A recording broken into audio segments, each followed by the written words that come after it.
Putin views the post-1991, the post-USSR international systems alliance architecture as blocking the harmonization of Russian and Western interests, specifically in terms of three major challenges. The first is the continued existence of NATO after the USSR fell, and its exclusion of Russia, to the degree that NATO harmonizes the geopolitical interests of members.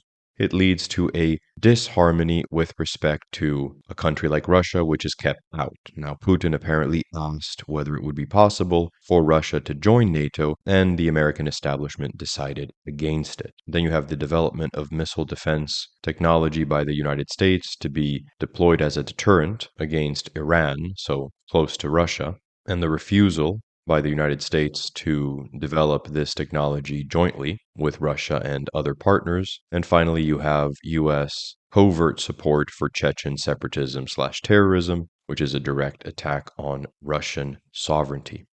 This was a particularly interesting part of the interview because it afforded Tucker Carlson an opportunity to make the point that the deep state, or permanent Washington, or the intelligence community, is the entity that's actually in charge of the American system, trumping elected officials, because Putin specifically refers to getting a positive reply from Clinton and Bush Sr. with respect to NATO membership and development of missile defense technology jointly, until they consulted with their team and were told that this was in fact not going to be possible. Obviously, this has tremendous implications and is very relevant to modern American political discourse around legitimation and how the state represents the people, so-called populism, both on the right and on the left. And that's obviously what Tucker Carlson was getting at. So twice you've described U.S. presidents making decisions and then being undercut by their agency heads. So it sounds like you're describing a system that's not run by the people who are elected in your telling. Moving on from the general geopolitical context and the structure of the international system to the events leading up to the 2022 invasion of Ukraine by Russia, we have the ousting of pro-Russian President Yanukovych after the Maidan revolution in Ukraine on account of his vacillating on the issue of collaboration, economic collaboration with the European Union. The issue of the association with the EU came up. We have always been lenient to this, suit yourself. But when we read through the Treaty of Association, it turned out to be a problem for us, since we had a free trade zone and open customs borders with Ukraine, which under this association had to open its borders for Europe, which could have led to flooding of our market. We said, no, this is not going to work. We shall close our borders with Ukraine then. The customs borders, that is.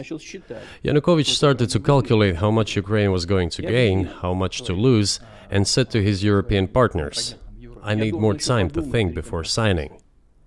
The moment he said that, the opposition began to take destructive steps which were supported by the West. It all came down to Maidan and a coup in Ukraine. The US told us, calm Yanukovych down and we will calm the opposition. Let the situation unfold in the scenario of a political settlement.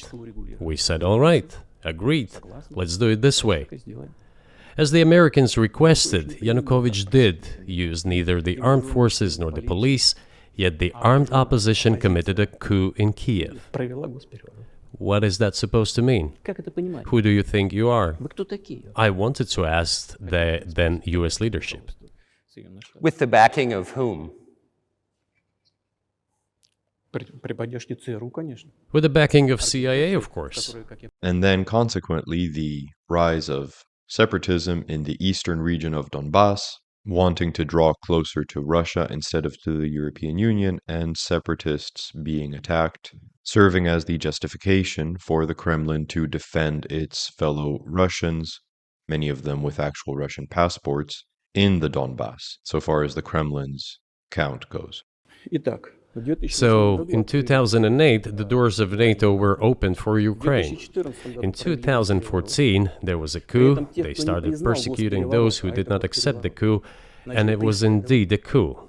They created a threat to Crimea, which we had to take under our protection. They launched the war in Donbass in 2014 with the use of aircraft and artillery against civilians. This is when it all started. There's a video of aircraft attacking Donetsk from above. They launched a large-scale military operation, then another one. When they failed, they started to prepare the next one. All this against the background of military development of this territory and opening of NATO's doors. Besides, we could not leave our brothers in faith, in fact, a part of Russian people, in the face of this war machine. What Putin says during the interview is not terribly specific as far as why the date of the invasion was chosen, not earlier, not later. Carlson, for his part, thought that Putin had stated that he thought an attack from Ukraine was imminent. And if you look at the beginning of the interview, does seem to think that that's the direction in which the conversation is going to go. At the moment of the beginning of the war, he had given this address to Russians in which he explained to the fullest extent we have seen so far why he was doing this.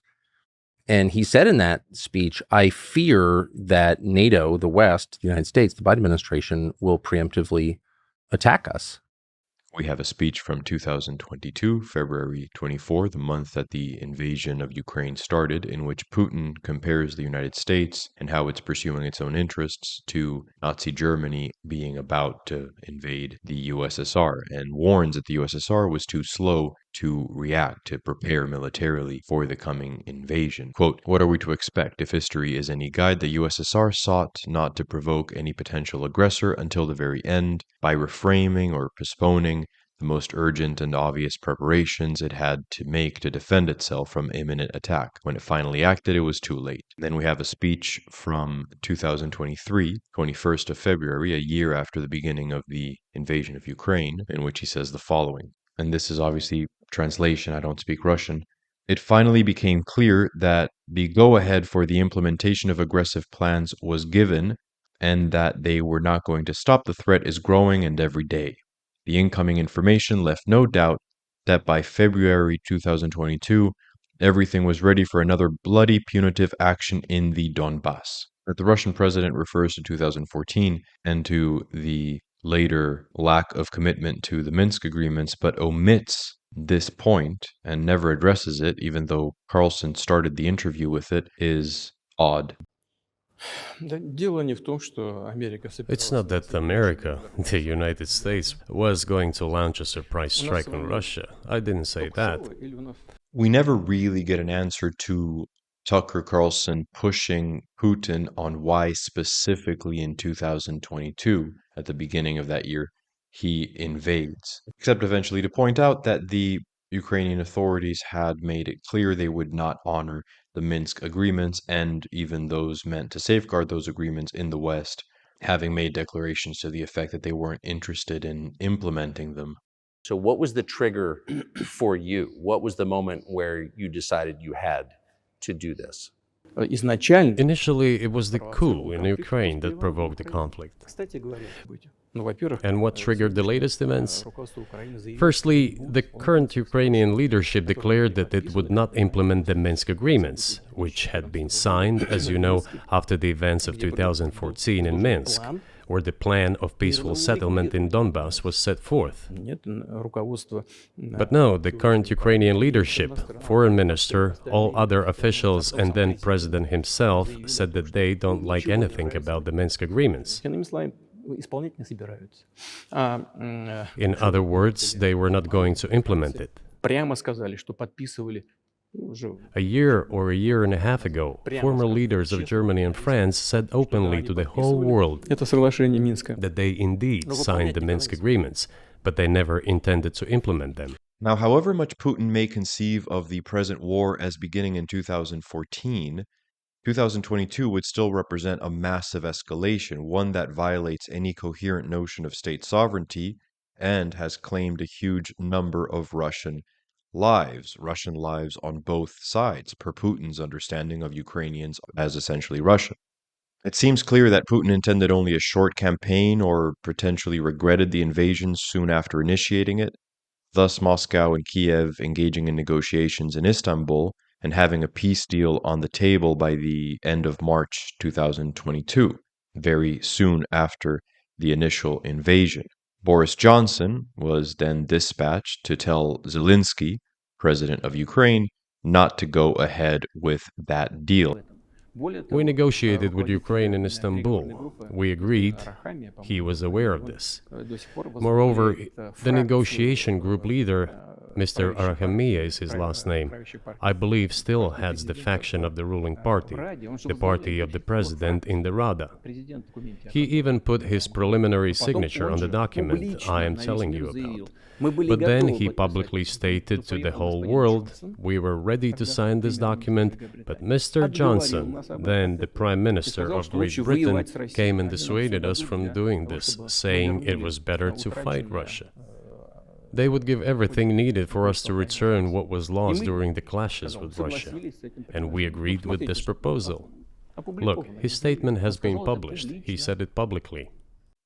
To be fair, Arahamiya doesn't say that the West forced Ukraine's hand into continuing the war, and he emphasizes that there were no guarantees that Russia would not invade again later on, more prepared, more able to subjugate Ukraine if the Ukrainian leadership accepted the deal that was on the table. The lack of confidence in Russia's long-term honoring of the peace deal is highlighted by the interview that Putin is citing here. In any case, it seems likely that the Western political establishment wanted to prolong the war in Ukraine as much as possible in order to deplete Russia, and that blood is on their hands. However, Putin should have known that Western politicians would try to embroil him in a long war and bleed his resources as much as possible.